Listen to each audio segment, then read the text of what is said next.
السلام علیکم ورحمۃ اللہ وبرکاتہ۔ بسم اللہ الرحمن الرحیم۔ عزیز طلبہ، تفسیر کے آج کے سبق میں ہم ولو ان قرآنا سیرت بہ الجبال سے شروع کر رہے ہیں۔ توجہ کیجیے۔ اعوذ باللہ من الشیطان الرجیم، بسم اللہ الرحمن الرحیم۔ ولو ان، اور اگر، بے شک، قرآن، ایسا قرآن، سیرت چلائے جاتے، بہ الجبال، اس سے پہاڑ، او قطعت، یا پھٹ جاتی، بہ الارض، اس سے زمین، او کلم،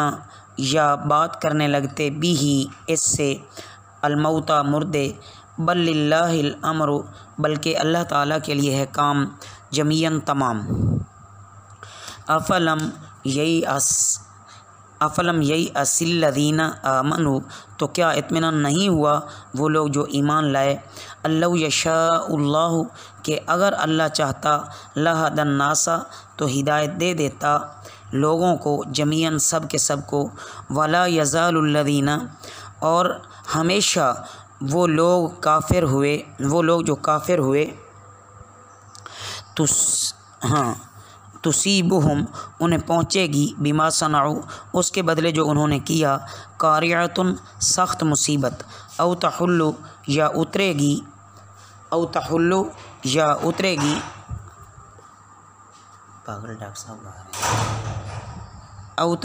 قریباً، یا اترے گی قریب، من دارہم، ان کے گھر سے،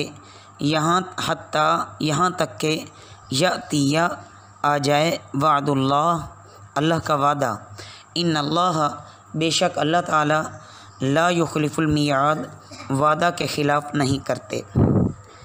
عزیز طلبہ، دراصل ان آیات کا شان نزول ہے وہ یہ کہ چند مشرکین ایک روز حرم شریف میں بیٹھے تھے، اتفاقاً آپ صلی اللہ علیہ وسلم وہاں تشریف لائے، اور آپ نے ان کو اسلام لانے کی ترغیب دی۔ تو ابن ابی امیہ نے آپ صلی اللہ علیہ وسلم سے کہا کہ اگر آپ کو ہمارا اسلام لے آنا منظور ہے تو ہم چند باتیں چاہتے ہیں، وہ پوری کر دو۔ ایک تو یہ کہ مکہ کے چاروں طرف پہاڑ کھڑے ہیں، آپ ان کو ہٹاؤ، کھیتی باڑی کے لیے ہمارے پاس جگہ نہیں ہے، ہمیں زمین ملے۔ اس قرآن پڑھ کر پہاڑوں کو مکہ سے ہٹا دو۔ دوسرے، یہاں پانی کی بہت کمی ہے، یہاں کچھ نہریں اور چشمے بہا دو۔ تیسرا یہ کہ ہوا ہمارے تابع کر دو، شام کے ملک کی جو ہم ضروریات کی چیزیں جلدی لے آیا کریں گے۔ چوتھا یہ کہ اہل عرب کے کسی بوڑھے کو زندہ کرو، قبر سے زندہ کر کے نکالو کہ وہ تمہارے نبی ہونے کی تصدیق کرے۔ تو یہاں ان کے ان غلط فرمائشوں اور غلط عقیدوں اور غلط فرمائشوں کا رد کیا جا رہا ہے، اور فرمایا جا رہا ہے کہ اگر اللہ چاہیں تو اللہ برسوں کی جگہ منٹوں میں وہ راستے طے کرا دیں، مردہ قوموں اور دلوں میں ابدی زندگی کی راہ پھونک دیں۔ جب ایسے قرآن سے ان پر کوئی اثر نہیں ہو رہا تو دوسرے معجزات سے ان پر کیا اثر ہو سکتا ہے؟ شاید بعض مسلمانوں کو اس وقت یہ خیال گزرا ہو، ایک مرتبہ تو ان کی فرمائش پوری کر ہی دی جائے، چلو یہ ایمان لے آئیں گے۔ تو مسلمانوں کو سمجھایا جا رہا ہے کہ کچھ سمجھ رکھو کہ اگر اللہ چاہے تو ایک نشانی دکھلائے بغیر سب کو راہ راست پہ لائے، لیکن اللہ تعالیٰ نے انسان کو ایک حد تک اختیار دیا ہے، اسے کسب دیا ہے، اور اس کو اختیار دے کر پھر کافی زیادہ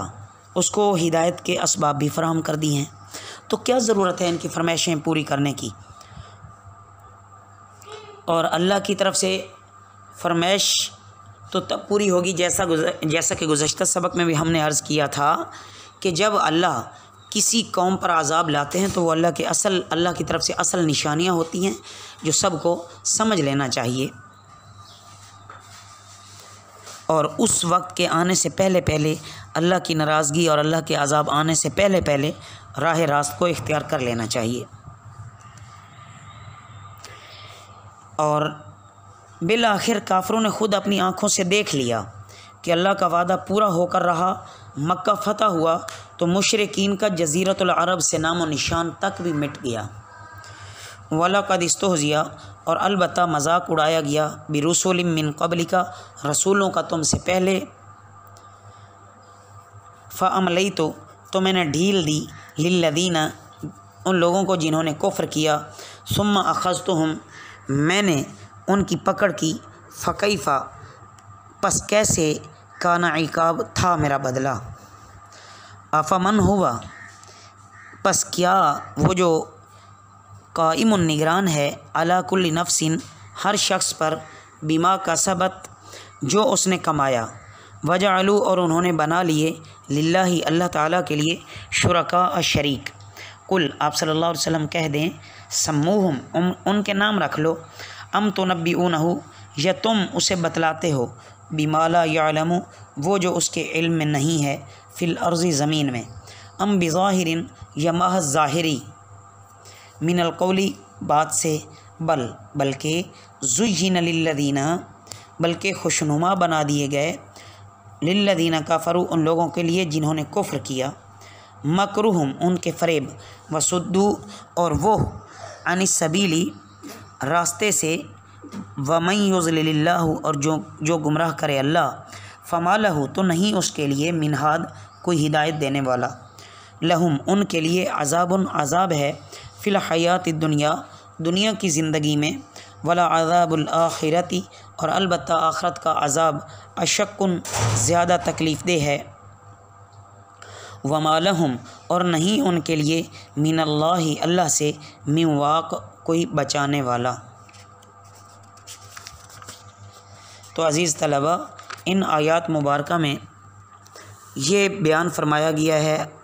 آپ صلی اللہ علیہ وسلم کو تسلی بھی دی جا رہی ہے کہ کافروں اور مخالفین کے رویوں سے حق والوں کا کچھ نہیں بگڑ سکتا، کہ آپ صلی اللہ علیہ وسلم اپنی قوم کے غلط رویوں سے رنج اور فکر نہ کریں۔ آپ صلی اللہ علیہ وسلم سے پہلے پیغمبروں کا بھی مذاق اڑایا گیا، یعنی کافروں نے عقل کی تاریکی کی وجہ سے غیبی امور کا انکار کیا اور استہزاء کرتے رہے۔ گزشتہ مجرموں کو بھی پہلے اللہ نے بہت ڈھیل دی، لیکن جب ان کو پکڑا تو پھر ایسا پکڑا کہ ان کو کوئی چھڑا نہ سکا۔ اللہ کو ہر حالت کا علم ہے، کوئی عمل اللہ سے پوشیدہ نہیں ہے، تم جہاں ہو اللہ تمہارے ساتھ ہے، اللہ تمہارے اعمال کو دیکھ رہا ہے۔